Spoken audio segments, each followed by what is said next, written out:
Welcome, guys, to another day's podcast. Today's episode is episode 19. The episode title is The Distance Between Connected and Close. Last night, my phone told me something impressive. Apparently, I talked to a lot of people. Messages, emails, comments, a couple quick calls that were not quick. Notifications stacked up like, look at you, social, thriving, basically a community leader. Then I put my phone down and the room got quiet. Not sad, not dramatic, just, oh, it's just me in here. How I accidentally become connected but not close. Here's the weird part. I wasn't alone. I had conversations all day, people replying, stuff happening, but it still felt like I hadn't actually talked to anyone, which is confusing, like ordering a full meal and still being hungry. Technology solved distance, closeness, not so much. We can text across the world in seconds, see what someone ate in another country, know the weather in a city we have never been to. Cool. Very impressive. But here's what it didn't fix. Feeling close to someone, that part. Still manual. The train station realization, main character moment, but low budget. I was at a train station a few days ago. Hundreds of people, everyone moving like they had somewhere important to be. And almost every single person had a phone in their hand, which is fine. I had mine too. Let's not pretend I'm above this. But it hit me.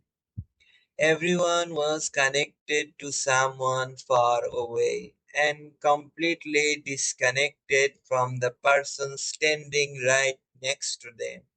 It's like I can FaceTime someone in another country, but I will not make eye contact with Steve next to me. Poor Steve. I do this too.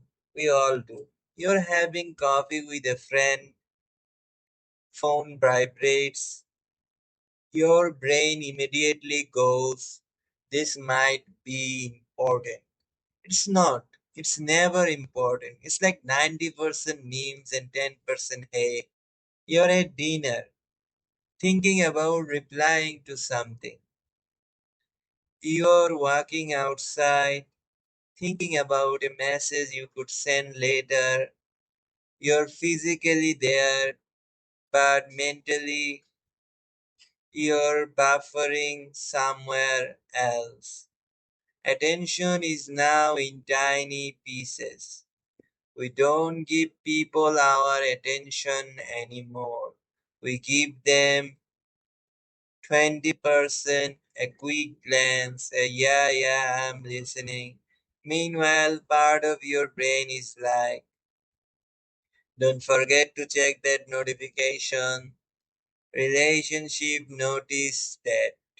They don't send a push notification about it, but they notice. My grandparents were accidentally geniuses. When I was younger, I used to visit my grandparents, and honestly, it was boring.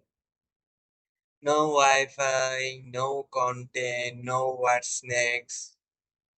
We'd just sit outside, drink tea, watch car passes like it was a TV show. Sometimes nobody talked, and I remember thinking, nothing is happening. Now I look back and realize everything was happening. Comfort, trust, presence. The stuff you can screenshot. The most underrated skill sitting in silence. Here's a weird idea. If you can sit in silence with someone, that's a real relationship. Not constant texting, endless talking, always filling space. Just we can be here and it's not awkward. That's rare, like suspiciously rare. The restaurant couple this one got. I was at the small restaurant recently, and there's this old couple sitting by the window. They barely spoke. At first, I thought, uh-oh, something's wrong. But then I noticed they looked calm, comfortable, not trying to entertain each other. When the food came, they smiled. When they left, he held the door like it was automatic. No performance, no effort, just familiar peace. That's what closeness turns into. Not excitement, not constant conversation, just ease. Like, I don't have to impress you, I can just exist. The internet has the wrong metrics. Online relationships look like how often you text, how fast you reply, how many photos you post together. Real life is more like, can you call them when everything falls apart? Can you be honest without editing yourself? Can you sit in silence without panic? Those don't trend, but they matter more.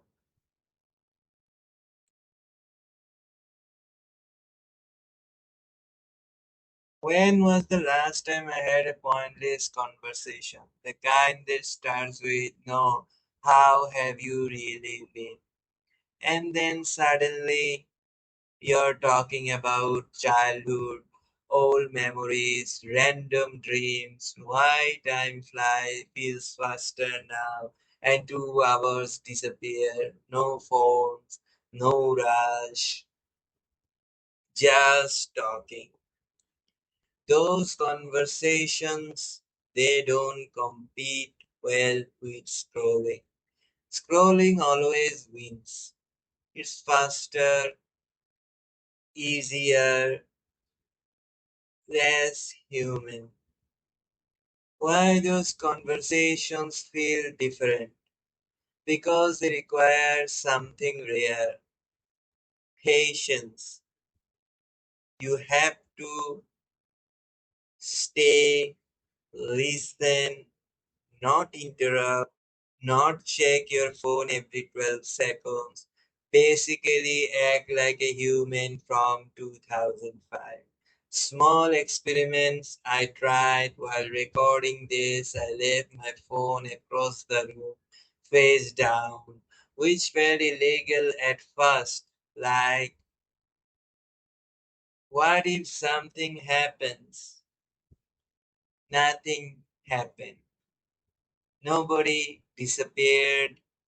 The world kept going. Crazy. Meanwhile, real life was happening. Outside, someone walking their dog, a bike passing under street lights, people laughing somewhere I can see, stuff that doesn't notify you, stuff you only notice if you're there, the reference that matters, connection equal you can reach someone, presence equal you actually meet them. We have gotten instantly good at the first one. We are slowly losing the second. So here's the move. Tonight, try something weird. If you're with someone, Stay at the table a little longer. Ask one more question. Don't rush the silence. If you're alone, call someone. Not text. Call. Yes, like a caveman. Use your voice. Final thought. People won't remember how fast you replied, how many messages you sent. They will remember how present you were when it actually mattered. So, yeah, stay connected, but more importantly, stay there. I will see you down the road. And that's it for today's podcast. Hope you have a wonderful day.